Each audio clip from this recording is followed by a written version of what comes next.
Hi hello ನಮಸ್ಕಾರ. ನಾನಿವತ್ತು chicken ಇಟ್ಕೊಂಡು ಬಂದಿದ್ದೀನಿ. ಅಂದರೆ ಇವತ್ತು ಭಾನುವಾರ ಅಂತ ನೀವು ಅರ್ಥ ಮಾಡ್ಕೋಬೋದು ಆರಾಮಾಗಿ. ಇಲ್ಲಿ ಉಪ್ಪು ಖಾರ ನಾಟಿ ಕೋಳಿಗೆ ಹಾಕಿಟ್ಬಿಟ್ಟು ನಾನು ಬೇರೆ ಮಸಾಲೆ ಎಲ್ಲ ರೆಡಿ ಮಾಡ್ಕೋತಾ ಇದ್ದೀನಿ. ಹಾಗೆಯೇ ಎಕ್ಸಾಮ್ ನಡೀತಿರೋದ್ರಿಂದ ಮಕ್ಕಳಿಗೆ ಓದಿಸೋದು ಬರೆಸೋದು ಅವ್ರಿಗೆ ತಲೆ ತಿನ್ಕೊಂಡು ನಾನು ಎಕ್ಸ್ಟ್ರಾ ಕೆಲಸ ಏನಿದೆ ಅದೆಲ್ಲ ಮಾಡ್ತಾಯಿದ್ದೀನಿ. ನನ್ನ ಮಗ ಬರೀತಾ ಇದ್ದ. ಹಾಗೆ ಸ್ವಲ್ಪ ಹೊತ್ತಾದಮೇಲೆ ಅವನು ಹುಡ್ಕೊಂಡವ್ರೆ. ಅವ್ನು ಕಾಣೆಯಾಗಿದ್ದಾನೆ, ಎಲ್ಲೋಗಿದ್ದಾನೆ ಅಂತ ನೋಡಿದರೆ ಅವ್ನು ಮಲ್ಕೊಂಡು ನಿದ್ದೆ ಮಾಡಿದ್ದಾನೆ. ಬೆಳಗ್ಗೆ 9:30 ಎದ್ದಿದ್ರು. 12 ಗಂಟೆಗೆಲ್ಲ ಟೆನ್ಷನ್ನಿಗೆ ನಿದ್ದೆ ಬಂದಿದೆ ಅವನಿಗೆ. ಹಾಗೆ ಮಲಗಿರಲಿ ಅಂತ ಬಂದುಬಿಟ್ಟು ಇಲ್ಲಿ ಮಿಕ್ಕಿದ ಕೆಲಸನೆಲ್ಲ ನಾನು ಮಾಡ್ಕೊತಾ ಇದ್ದೀನಿ. ನಾನ್ ವೆಜ್ ಮಾಡೋದು ಅಂದರೆ ನನಗೆ ತುಂಬಾ ಇಷ್ಟ. ಹಾಗೆ ನಿಮ್ಮೆಲ್ಲರ ಸಪೋರ್ಟು ನನಗೆ ಬೇಕು. ನಿಮ್ಮ ಒಂದು ಸಬ್ಸ್ಕ್ರೈಬು ನನಗೆ ತುಂಬಾ ಇಂಪಾರ್ಟೆಂಟ್ ಆಗುತ್ತೆ.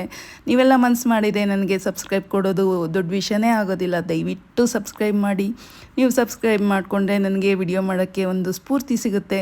ಸ್ಫೂರ್ತಿ ಲಾಗ್ಸ್ಗೆ ಒಂದು ಅರ್ಥ ಸಿಗುತ್ತೆ ಅಂತ ಹೇಳ್ತಾ ನೋಡಿ, ನಮ್ಮ ನಾಟಿ ಕೋಳಿ ಸಾರು ಮತ್ತು ನನ್ನ ಚಿಕನ್ ಸ್ಪೈಸಿ ಡ್ರೈ ಎಲ್ಲ ರೆಡಿಯಾಗಿದೆ. ಬಿಸಿ ಬಿಸಿ ಮುದ್ದೆನೂ ರೆಡಿಯಾಗಿದೆ.